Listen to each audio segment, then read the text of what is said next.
திருவள்ளூர் தொகுதியினுடைய நியூமராலஜி எண் 7-6 காம்பினேஷனில் அமைஞ்சிருக்கு. ஒரு வெற்றி வாய்ப்புக்குரிய ஒரு நபர்கள் அப்படின்னு சொல்லி நம்ம பார்க்கும்போது நல்லதம்பிக்கும் சசிகாந்த் செந்திலுக்கும் இடையில் ஒரு மிகப்பெரிய போட்டி காணப்படுது. ஏன்னா அவர் 3-3 காம்பினேஷனில் பிறந்திருக்காரு. அனுஷம் நட்சத்திரம் பயங்கரமான டஃப் கொடுப்பதற்கான வாய்ப்புகள். இதில் தயாநிதி மாறன் 9-4 காம்பினேஷனில் பிறந்திருக்கார். அவர் பூரம் நட்சத்திரம் சிம்ம ராசி. வினோஜ் செல்வம் அவர் 5-7 காம்பினேஷனில் பிறந்திருக்கார். புனர்பூசம் நட்சத்திரம் மிதுன ராசி. வினோஜ் செல்வம் புனர்பூசம் நட்சத்திரம் அவர் குருவினுடைய ஒரு காம்பினேஷனில் இருக்குது. ஸோ இந்த தொகுதியில் தயாநிதி மாறன், வினோஜ் செல்வர். ஸோ கலாநிதி வீராசாமி 3-3 காம்பினேஷனில் அவருடைய பெயரானது அமைஞ்சிருக்கு. அவர் திருவாதிரை நட்சத்திரம் மிதுன ராசி. ஸோ இதில் ஜெயிக்கக்கூடிய வாய்ப்பு அப்படின்னு நம்ம பார்த்தோம்னா திருவாதிரை நட்சத்திரத்தில் பிறந்த தமிழ்ச்சி தங்கபாண்டியனும் ஜெயவர்தனும் ஒரு 98, தமிழிசை 97 ஆகும். ஸோ இந்த ஃபஸ்ட்டு பிளேஸுக்கு ஓடுறதுக்கும் செகண்ட் பிளேஸில், ஃபஸ்ட்டு பிளேஸில் 2 பேர் ஓடிக்கிட்டு இருக்காங்க. செகண்ட் பிளேஸில் இவங்க தமிழிசை டஃப் கொடுத்துட்டு இருக்காங்க. ஆக்சுவலாக ஒரே ஆள் 2 பேரை டஃப் கொடுக்கக்கூடிய நிலைமை. இப்போ தமிழிசைக்கு ஒரு பெரிய டஃப் கொடுக்கக்கூடிய ஒரு இடம் அவங்களுக்கு இருக்குது. இப்போ நேரம் அவங்களுக்கு ரொம்ப நல்லா இருக்குது. பிரேம்குமாருக்கும் டிஆர் பாலு அவர்களுக்கும் ஒரு பெரிய போட்டி நிலவும் அப்படின்னு நம்ம சொல்லியிருக்கோம். ஏன்னா அவங்க 2 பேருக்கு இப்போ நேரம் ரொம்ப ரொம்ப ஓரளவு நல்லா இருக்கக்கூடிய ஒரு நேரம் போயிட்டு இருக்குது. ஸோ இதில் வெற்றி வாகை சூடக்கூடிய அளவுக்கு யாருக்கு அமைஞ்சிருக்கு அப்படின்னா ஜெகத் ரக்ஷனுக்கு நேரம் என்ன நம்பர் இருக்குது பாருங்கள், 1-7. விஜயனுக்கு என்ன நம்பர் இருக்குது பாருங்கள், 7-1. அப்படியே திருப்பி போட்ட மாதிரி. அப்போ பார்த்தீங்கன்னா ஒருத்தருக்கு ஒருத்தர் சரியான காம்படிஷன் கொடுக்கக்கூடிய ஒரு தொகுதி. இன்னொன்று பார்த்தீங்கன்னா வேலூர் தொகுதி நம்ம எடுத்துட்டோம் அப்படின்னா 2-4 காம்பினேஷனில் வருது. வேலூர் தொகுதியை பொறுத்தவரை முடிசூடும் ஒரு நபர் யார் அப்படின்னு சொல்லி பார்த்தோம்னா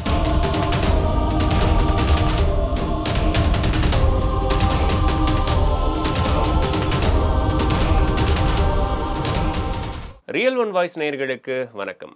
நாடாளுமன்ற தேர்தல் நெருங்கிட்டு இருக்கு. இந்த சூழ்நிலையில எந்தெந்த தொகுதியில எந்தெந்த வேட்பாளர்களுக்கு வெற்றி வாய்ப்பு அதிகமா இருக்கு, எந்தெந்த கட்சிக்கு சாதகமா இந்த நாடாளுமன்ற தேர்தல் அமைய போகுது அப்படின்றதெல்லாம் கணிக்கிறதுக்காக நம்ம கூட இணைஞ்சிருக்காரு பரம்பரை ஜோதிடர் பெருங்குளம் ராமகிருஷ்ணன் அவர்கள். வணக்கம் சார். வணக்கம்.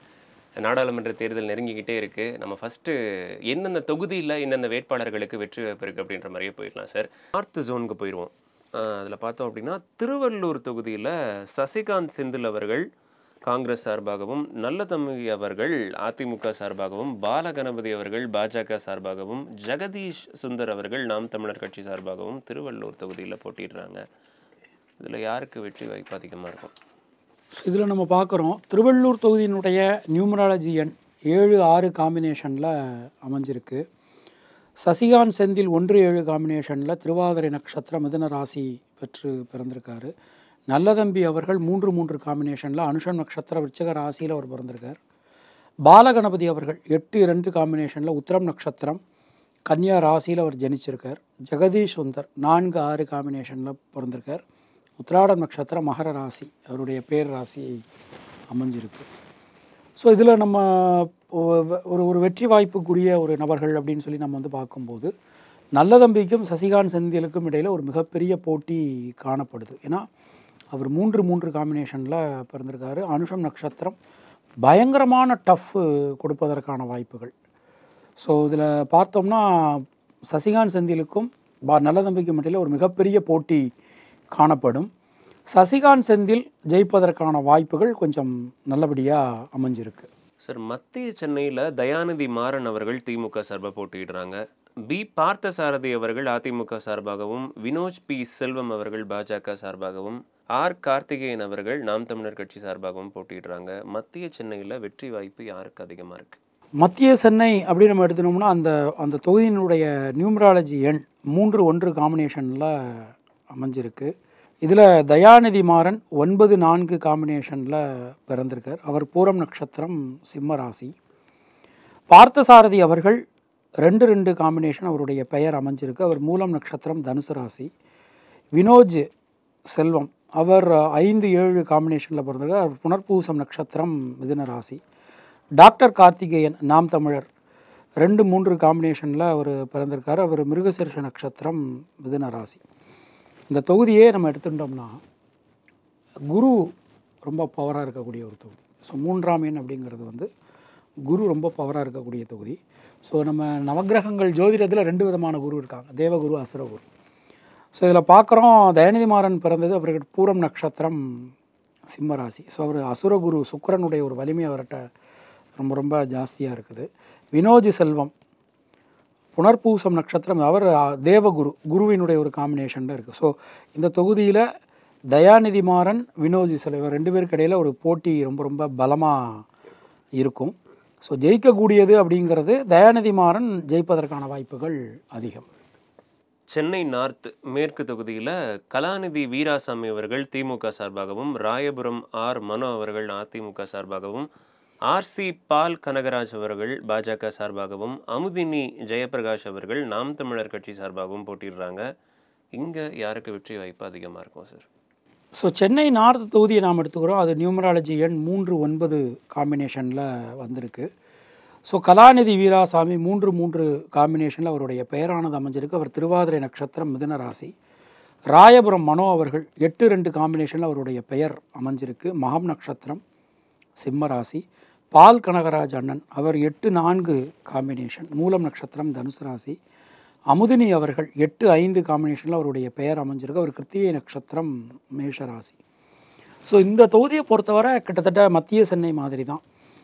குரு மற்றும் செவ்வாயினுடைய ஆதிக்கத்தில் இந்த தொகுதியானது அமைஞ்சிருக்கு. இதில் 2 பேருக்கு இடையில் ஒரு மிகப்பெரிய போட்டி, கலாநிதி வீராசாமிக்கும் ராயபுரம் மனோ அவர்களுக்கும் இடையில் ஒரு மிகப்பெரிய போட்டி நிலவுது. அந்த நட்சத்திரங்களுமே 2 எதிரெதிர் நட்சத்திரங்கள், திருவாதிரை, மகம். மகம் என்பது கேதுவினோட நட்சத்திரம், திருவாதிரை என்பது ராகுவோட நட்சத்திரம்.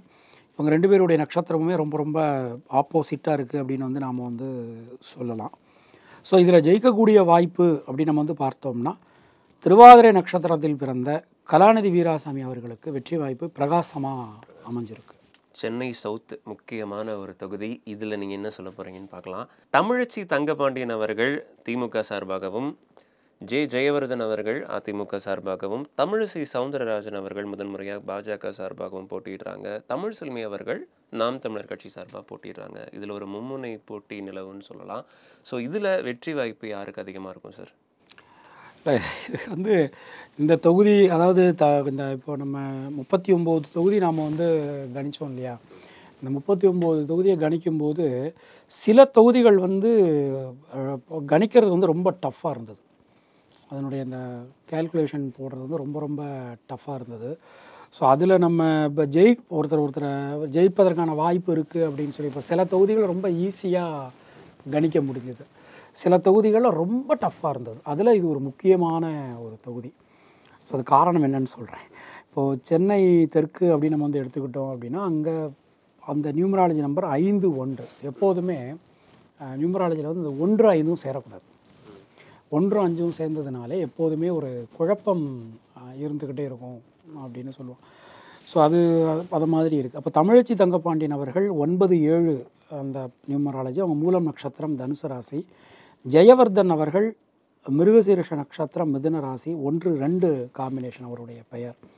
தமிழிசை சவுந்தரராஜன் அவர்கள் 4-3 அவருடைய நியூமராலஜி அமைஞ்சிருக்கு, அவர் உத்திராடம் நட்சத்திரம், தனுசு ராசி. தமிழ்ச்செல்வி அவர்கள் 4-5 காம்பினேஷனில் பிறந்திருக்காங்க, உத்திரட்டாதி நட்சத்திரம், மீன ராசி. ஸோ இந்த 3மே நம்ம நீங்கள் பார்த்தீங்கன்னா தெரியும், கிட்டத்தட்ட 4மே எடுத்துக்கலாம். இந்த 4 பேருக்குமே இந்த தொகுதி வந்து தெரிஞ்சோ தெரியாமலோ ஏதோ ஒரு ஃபேவரை வந்து கொடுக்கும்.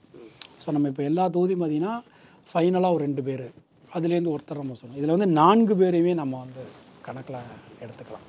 இப்போ நம்ம மற்ற தொகுதிகளில் வந்து வாக்கு வித்தியாசங்கள் இருப்பதற்கும் இந்த தொகுதியில் வாக்கு வித்தியாசங்கள் இருப்பதற்கும் ரொம்ப ரொம்ப அந்த கம்மியாக இருக்கும்.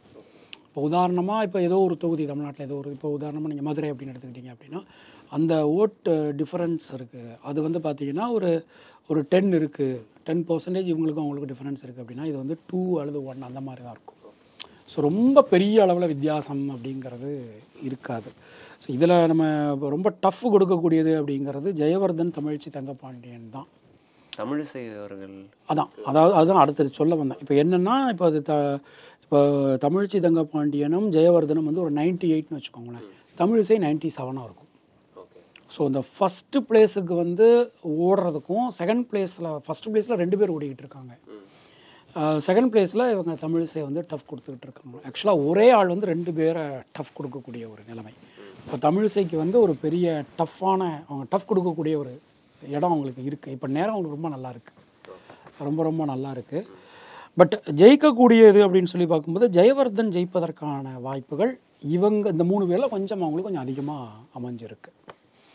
இப்போ பார்த்தீங்கன்னா நான் சொல்லும்போதே மற்ற தொகுதியெலாம் கடன்னு சொல்லிட்டோம். இந்த தொகுதி நம்ம சொல்லும்போதே ரொம்ப தயக்கமாக இருக்குது.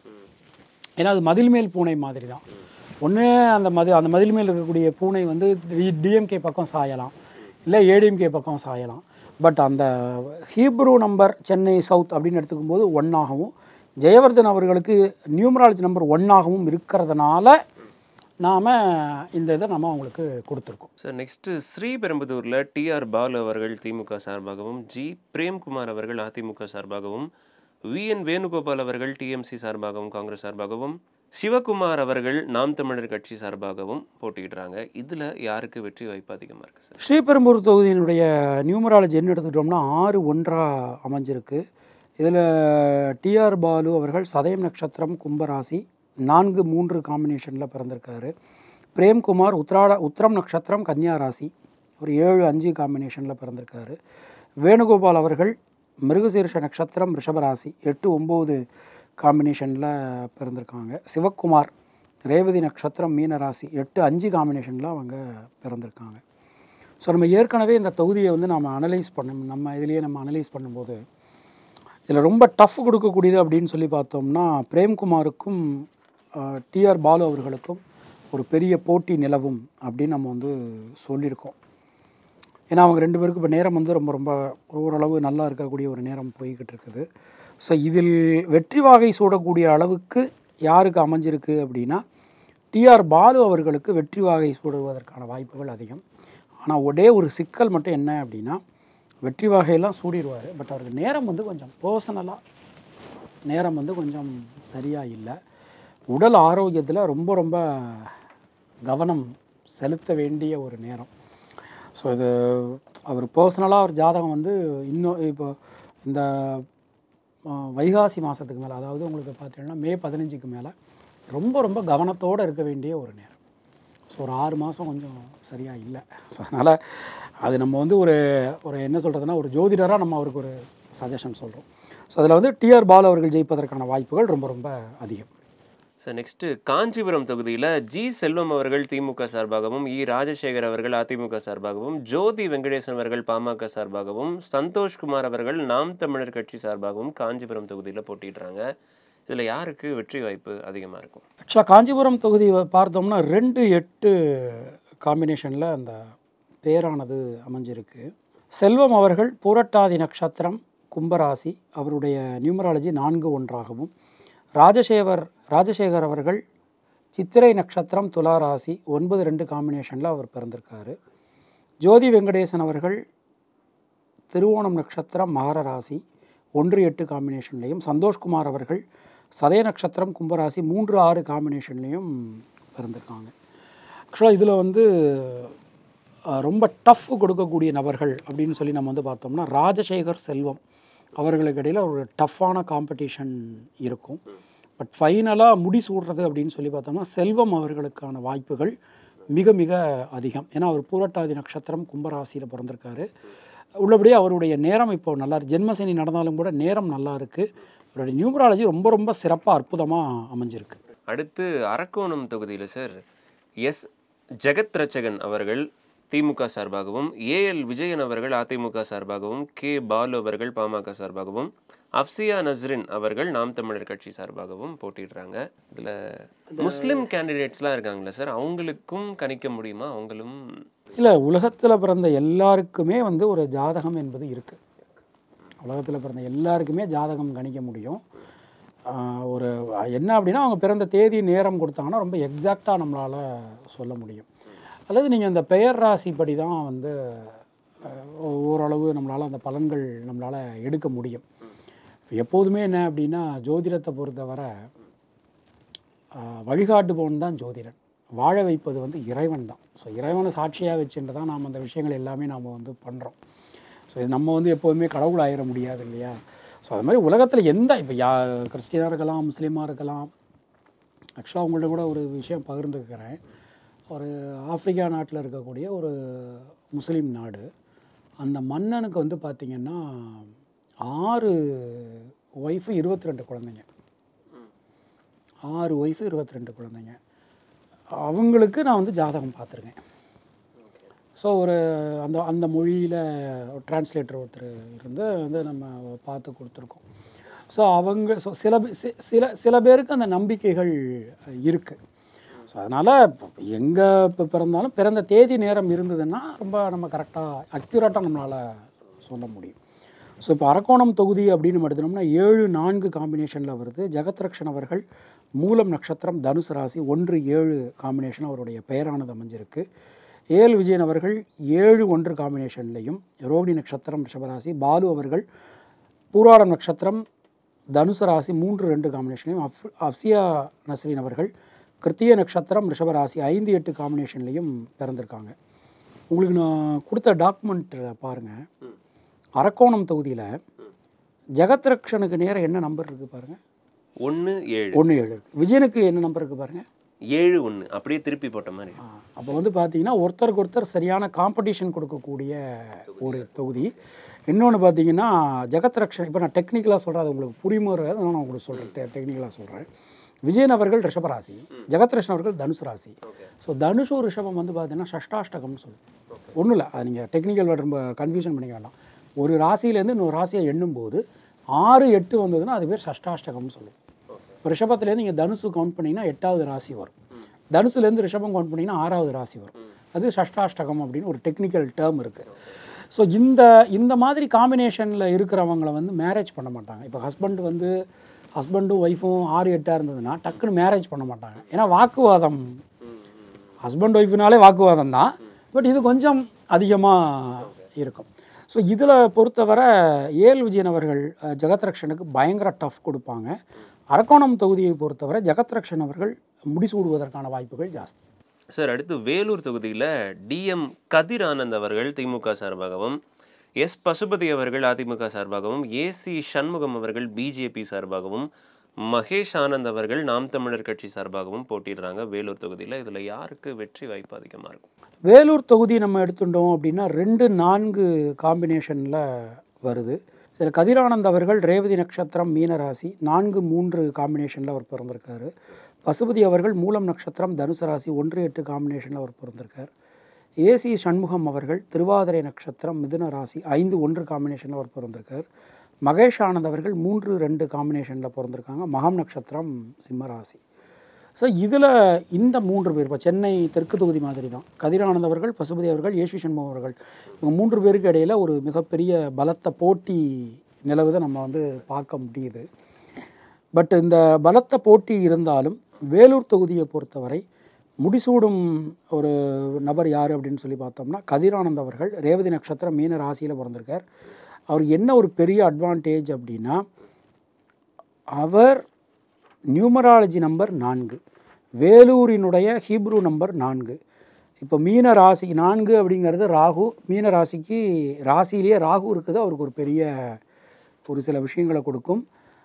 பட் கொஞ்சம் ரொம்ப ஈஸியாக ஜெயிச்சிட முடியாது. போன தடவை அவர் கொஞ்சம் ஈஸியாக ஜெயிச்சிடறத ஈஸி. ஏன்னா ஏசி சண்முகத்தினுடைய அவர்களுடைய ஜாதகம் பயங்கர ஸ்ட்ராங்காக இருக்குது, ரொம்ப ஸ்ட்ராங்காக இருக்குது. ஒருவேளை இறைவனுடைய ஆசி ஏசி சண்முகம் அவர்களுக்கு இருந்ததுன்னா அவரே ஜெயிப்பதற்கான வாய்ப்புகள் 99.9% கதிரானந்த் அவர்கள் தான், அதில் சந்தேகமே கிடையாது. பட் ஒரு இறைவனுடைய அருட்கருணை கிடச்சதுன்னா ஏசி சண்முகம் அவர்களுக்கான ஒரு வாய்ப்பு வரலாம். அடுத்து கடலூர் தொகுதியில் சார் விஷ்ணு பிரசாத் அவர்கள் காங்கிரஸ் சார்பாகவும், பி சிவக்கொழுந்து அவர்கள் தேமுதிக சார்பாகவும், தங்கர் பச்சன் அவர்கள் பாமக சார்பாகவும், வி மணிவாசகம் அவர்கள் நாம் தமிழர் கட்சி சார்பாகவும் போட்டிடுறாங்க கடலூர் தொகுதியில். தங்கர் பச்சன் அவர்களுக்கான வெற்றி வாய்ப்பு எப்படி இருக்கும் அப்படின்றது ஒரு கேள்வி. ஸோ இதில் நம்ம பார்க்குறோம், அதாவது கடலூர் தொகுதியினுடைய எண் அப்படின்னு எடுத்துக்கிட்டோம்னா 8-5 காம்பினேஷனில் வந்திருக்கு. அதில் விஷ்ணு பிரசாத் அவர்கள் ரோகிணி நட்சத்திரம் ரிஷபராசி 9-5 காம்பினேஷனில் அவர் பிறந்திருக்கார். சிவக்கொழுந்து அவர்கள் ரேவதி நட்சத்திரம் மீனராசி, அவர் 8-9 காம்பினேஷனில் அவர் பிறந்திருக்கார். தங்கர் பச்சான் பூரட்டாதி நட்சத்திரம் கும்பராசி 2-8 காம்பினேஷனில் பிறந்திருக்காங்க. மணிவாசகம் அவர்கள் மகம் நட்சத்திரம் சிம்மராசி 3-7 காம்பினேஷனில் பிறந்திருக்காங்க. பட் இந்த இந்த இந்த இந்த இடத்த பொறுத்தவரை என்ன அப்படின்னா, தங்கர் பச்சான் அவர்களுக்கும் விஷ்ணு பிரசாத் அவர்களுக்கும் ஒரு மிகப்பெரிய போட்டி ஜோதிட ரீதியாக நம்மளால் பார்க்க முடியுது. பட் இதில் வெற்றி வாகை சூடக்கூடிய அளவுக்கு யாருக்கு இருக்குது அப்படின்னா, விஷ்ணு பிரசாத் அவர்களுக்கு ரொம்ப ரொம்ப நல்லா இருக்குது. ரோகிணி நட்சத்திரம் ரிஷபராசி அவருக்கு ரொம்ப ரொம்ப சிறப்பான ஒரு அதிர்ஷ்டம் காத்திருக்கு. அடுத்து திருவண்ணாமலை தொகுதியில் CN அண்ணாதுரை அவர்கள் திமுக சார்பாகவும், M கலிய பெருமாள் அவர்கள் அதிமுக சார்பாகவும், A அஸ்வத்தாமன் அவர்கள் பிஜேபி சார்பாகவும், R ரமேஷ் பாபு அவர்கள் நாம் தமிழர் கட்சி சார்பாகவும் போட்டியிடுறாங்க. திருவண்ணாமலை மாவட்டத்தில் யாருக்கு வெற்றி வாய்ப்பு அதிகமாக இருக்கும்? திருவண்ணாமலை தொகுதியினுடைய நியூமராலஜி நம்பர் எடுத்துட்டோம்னா 5-3 காம்பினேஷனில் வருது. CN அண்ணாதுரை அவர்கள் கிருத்திகை நட்சத்திரம் ரிஷபராசி 8-9 காம்பினேஷனில் நியூமராலஜி. கலிய பெருமாள் அவர்கள் திருவாதிரை நட்சத்திரம் மிதுன ராசி 2-9 காம்பினேஷனில் வந்திருக்கார். அஸ்வத்தாமன் அவர்கள் கிருத்திகை நட்சத்திரம் மேஷ ராசி 9-4 காம்பினேஷனில் பிறந்திருக்கார். ரமேஷ் பாபு அவர்கள் 4-2 காம்பினேஷனில் பிறந்திருக்காங்க. சித்திரை நட்சத்திரம் கன்னியா ராசி. உங்களுக்கு நான் கொடுத்த டாக்குமெண்ட்டில் பார்த்தீங்கன்னா, இந்த நட்சத்திரங்கள் லிஸ்ட்டில் பார்த்தீங்கன்னா அண்ணாதுரை அவர்களுடைய நட்சத்திரம் என்னென்னு பாருங்கள், கிருத்திகை. அஸ்வத்தாமனுடைய நட்சத்திரம் என்னென்னு பாருங்கள், கிருத்திகை. ஸோ 2 பேருக்குமே வந்து பார்த்திங்கன்னா 2 பேருமே கிருத்திகை நட்சத்திரம். ஸோ திருவண்ணாமலையை பொறுத்தவரை இவங்க 2 பேருக்கு இடையில் போட்டி வந்து ரொம்ப கடுமையாக இருக்குது. பட் இதில் ஒரு அதாவது அந்த ஓட் பர்சன்டேஜ் அப்படிங்கிறது கொஞ்சமாக தான் இருக்கும். இதில் ஜெயிக்கக்கூடியது அண்ணாதுரை அவர்களுக்கான வாய்ப்புகள் கொஞ்சம் அதிகமாகவே அமைஞ்சிருக்கு. அடுத்து விழுப்புரம் தொகுதியில் ரவிக்குமார் அவர்கள் விடுதலை சிறுத்தைகள் கட்சி சார்பாகவும், பாக்கியராஜ் அவர்கள் அதிமுக சார்பாகவும், முரளி சங்கர் அவர்கள் பாமக சார்பாகவும், களஞ்சியம் அவர்கள் நாம் தமிழர் கட்சி சார்பாகவும் போட்டிடுறாங்க. விழுப்புரம் தொகுதியில் வெற்றி வாய்ப்பு யாருக்கு அதிகமாக இருக்குது சார்? ஸோ விழுப்புரம் தொகுதியினுடைய நியூமராலஜி எண் நாம் பார்க்குறோம் 9-1 காம்பினேஷனில் அந்த எண்ணானது அமைஞ்சிருக்கு. இதில் ரவிக்குமார் அவர்கள் புனர்பூசம் நட்சத்திரம் மிதுன ராசி 7-4 காம்பினேஷன்லேயும், பாக்கியராஜ் அவர்கள் பூராடம் நட்சத்திரம் தனுசு ராசி 5-3 காம்பினேஷன்லேயும் பிறந்திருக்காங்க. முரளி சங்கர் அவர்கள் மகம் நட்சத்திரம் சிம்ம ராசி 9-9 காம்பினேஷன்லையும், களஞ்சியம் அவர்கள் மூலம் நட்சத்திரம் தனுசு ராசி 2-3 காம்பினேஷன்லையும் பிறந்திருக்காங்க. ஸோ இதில் நம்ம பார்த்தோம்னா பாக்கியராஜ் அவர்களும் ரவிக்குமார் அவர்களுக்கும் இடையில் மிக கடுமையான போட்டி இதில் நமக்கு தென்படுறத பார்க்க முடியுது. ஸோ இந்த இந்த இந்த தொகுதியை பொறுத்தவரை பாக்கியராஜ் அவர்களுக்கு ஒரு வெற்றி வாகை சூடுவதற்கான வாய்ப்புகள் அதிகமாகவே அமைஞ்சிருக்கு. அடுத்து கள்ளக்குறிச்சி தொகுதியில் பார்த்தோம்னா மலையரசன் அவர்கள் திமுக சார்பாகவும், R குமரகுரு அவர்கள் அதிமுக சார்பாகவும், தேவதாஸ் வாடியர் அவர்கள் பாமக சார்பாகவும், ஜெகதீச பாண்டியன் அவர்கள் நாம் தமிழர் கட்சி சார்பாகவும் போட்டியிடுறாங்க. கள்ளக்குறிச்சி தொகுதியில் வெற்றி வாய்ப்பு யாருக்கு அதிகமாக இருக்குது சார்? கள்ளக்குறிச்சி தொகுதியினுடைய நியூமராலஜி நம்பர் பார்த்தோம்னா 3-3 காம்பினேஷனில் வந்திருக்கு. மலையரசன் அவர்கள் மகம் நட்சத்திரம் சிம்ம ராசி 5-8 காம்பினேஷனில் அவர் பிறந்திருக்கார். குமரகுரு அவர்கள் திருவோணம் நட்சத்திரம் மகர ராசி 6-2 காம்பினேஷனில் ஐயா பிறந்திருக்காங்க. தேவதாஸ் உடையார் அவர்கள் விசாகம் நட்சத்திரம் துலா ராசி 4-9 காம்பினேஷனில் அவர் பிறந்திருக்கார். ஜெகதீச பாண்டியன் அவர்கள் உத்திராடம் நட்சத்திரம் மகர ராசி 9-2 காம்பினேஷனில் பிறந்திருக்காங்க. ஸோ இதில் எடுத்துனோம்னா தேவதாஸ் உடையாருக்கும் மலையரசனுக்கும் இடையில் ஒரு மிகப்பெரிய போட்டியை நம்மளால் பார்க்க முடியுது. பட் அந்த எலெக்ஷன் நடக்கக்கூடிய டேட் மகம் நட்சத்திரமாக இருக்கிறதுனால மலையரசனுக்கான வாய்ப்புகள் மற்றவர்களை விட கொஞ்சம் ஓரளவு அதிகமாக அமைஞ்சிருக்கு. ஸோ கள்ளக்குறிச்சி தொகுதியை பொறுத்தவரை திமுக ஜெயிப்பதற்கான வாய்ப்புகள் அதிகம். நிகழ்ச்சியில் கலந்து கொண்டு பல்வேறு தகவல்களை பகிர்ந்து கொண்டமைக்கு நன்றி சார். வணக்கம்.